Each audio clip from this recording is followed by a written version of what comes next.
মুসনাদে আহমদের 3400 নম্বর হাদিস। এই হাদিসের মধ্যে হুজুর আকরাম সাল্লাল্লাহু আলাইহি ওয়াসাল্লামের সাহাবায়ে কেরামের শান সম্পর্কে এখানে বলা হয়েছে। আনা আব্দুল্লাহ ইবনে মাসউদ রাদিয়াল্লাহু তাআলা আনহু قال ইন্নাল্লাহা নাযারা ফি কুলুবিল ইবাদ। আল্লাহ পাক রব্বুল আলামিন মানুষের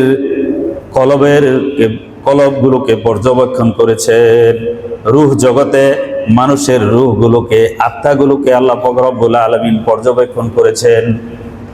ফাওয়াজাদা কলবা মুহাম্মাদিন সাল্লাল্লাহু আলাইহি ওয়াসাল্লাম খায়রা কুলুবিল ইবাদ। আল্লাহ পাক রব্বুল আলামিন রূহ জগতের সমস্ত মানুষের রূহগুলোকে পর্যবেক্ষণ করে সমস্ত রূহগুলোর মধ্যে শ্রেষ্ঠ রূহ হিসেবে মুহাম্মদ সাল্লাল্লাহু আলাইহি ওয়াসাল্লামের কলবকে, আত্মাকে পেয়েছেন।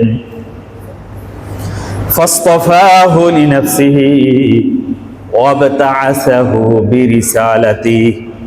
আল্লাহ পাক রব্বুল আলামিন ওই শ্রেষ্ঠ কলবকে, ওই শ্রেষ্ঠ আত্মাকে তার নিজের জন্য তিনি নির্বাচন করে নিয়েছেন। তার শ্রেষ্ঠ নবুয়তের জন্য ওই মুহাম্মদ সাল্লাল্লাহু আলাইহি ওয়াসাল্লামকে তিনি বেছে নিয়েছেন।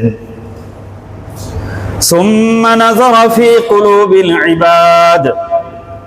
অতঃপর আল্লাহ পাক রব্বুল আলামিন আবার সুম্মা নাযারা ফি কুলুবিল ইবাদ বা'দা কলবি মুহাম্মাদিন সাল্লাল্লাহু আলাইহি ওয়াসাল্লাম।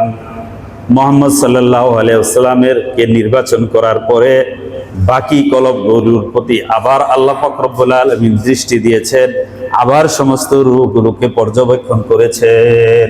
ফাওয়াজাদা কুলুবা আসহাবিহি খায়রা কুলুবিল ইবাদ।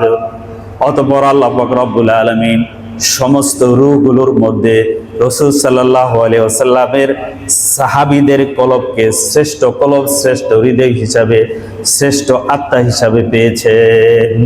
ফাজআলাহুম ওয়াজারা নবিহি ইউকাতিলুনা আলা দীনি। আল্লাহ পাক রব্বুল আলামিন ওই শ্রেষ্ঠ মানুষগুলোকে তার নবীর সঙ্গী হিসেবে, সাহাবী হিসেবে আল্লাহ পাক রব্বুল আলামিন নির্বাচন করেছেন। ইউকাতিলুনা আলা দীনি, যারা আল্লাহর দ্বীন রক্ষার জন্য নিজের জীবনকে উৎসর্গ করে জিহাদ করেছে, নিজের জীবন দিয়ে আল্লাহর দ্বীনকে প্রতিষ্ঠা করেছে।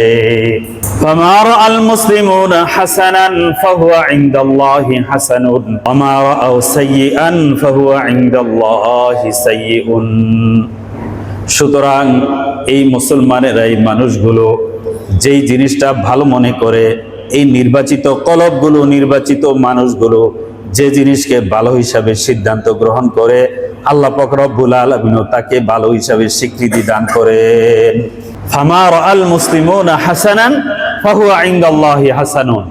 এই মানুষের নির্বাচন, এদের পছন্দ, এরা যেটাকে ভালো মনে করে আল্লাহও তাকে ভালো হিসাবে সমর্থন করে। আমা রাআউ সাইয়্যান ফাহুয়া ইনদাল্লাহি সাইয়্যুন। আল্লাহর নবীর এই সাহাবেরা যে জিনিসকে অপছন্দ করেন, খারাপ হিসাবে, মন্দ হিসাবে ফয়সালা দান করেন, আল্লাহ তাকে মন্দ হিসাবে স্বীকৃতি দেন।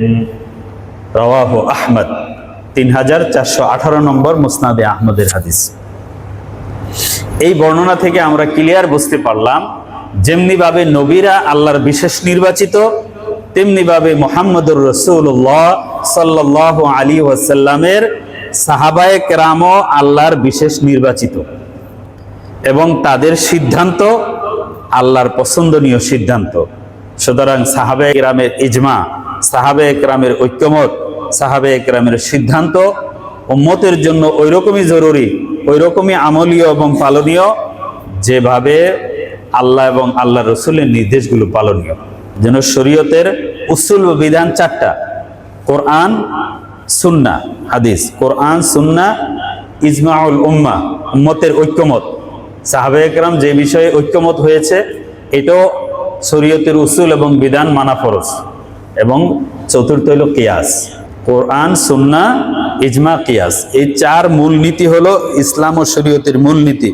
এই 4 মূলনীতির আলোকে ইসলামের সমস্ত বিধান হয়।